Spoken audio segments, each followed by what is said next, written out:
Maayong gabi kanatong tanan no kana kulbaan sad ko pareho sad nila. Wa pa ko daanan og atubang og daghang tao bitaw.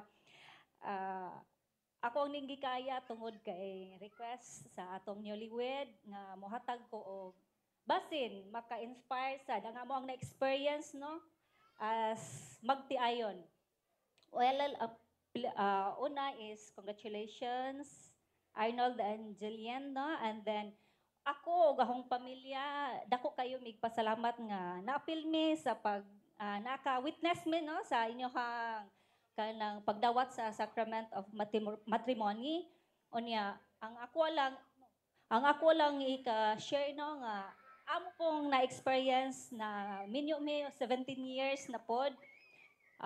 The same sa ilang mga na-experience sa mga naminyo sa diri no nga kanang dili good guarantee nga kanang smooth ang ato ang relation unya kay hingdawat man ta sa sacrament of matrimony, meaning it is a lifetime commitment. So lifetime commitment equals jud na siya sa lifetime kan equivalent na sa lifetime nga adjustment kay as giingon sa imong maguwang naatay different ka ng attitude gyud. Manggawas gyud, dili gyud na siya guarantee. Naa gyud na siya. Ang atong kaminyoon, maggilalis gyud ta. Dili gyud pwede nga sa ka semana walay lalis. Naa gyud na.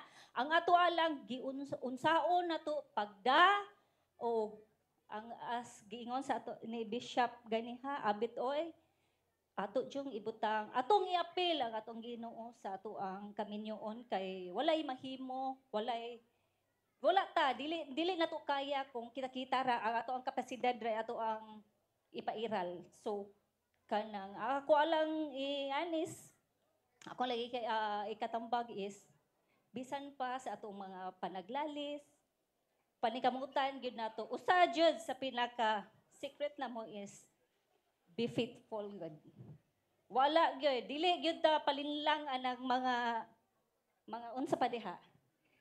Stick gyud ta on one kay kana para nako maunay sikreto na mo nga unsay among naabot kay kana dakong grasya sa Ginoo nga ang atong gipanumpaan bitaw niya sa front sa altar ato gyud nang palingkamutan nga go gyud ta ana bahala na unsay mangan kay na magyud na given na gyud siya so be faithful and then good luck sa inyong marriage life and once again congratulations.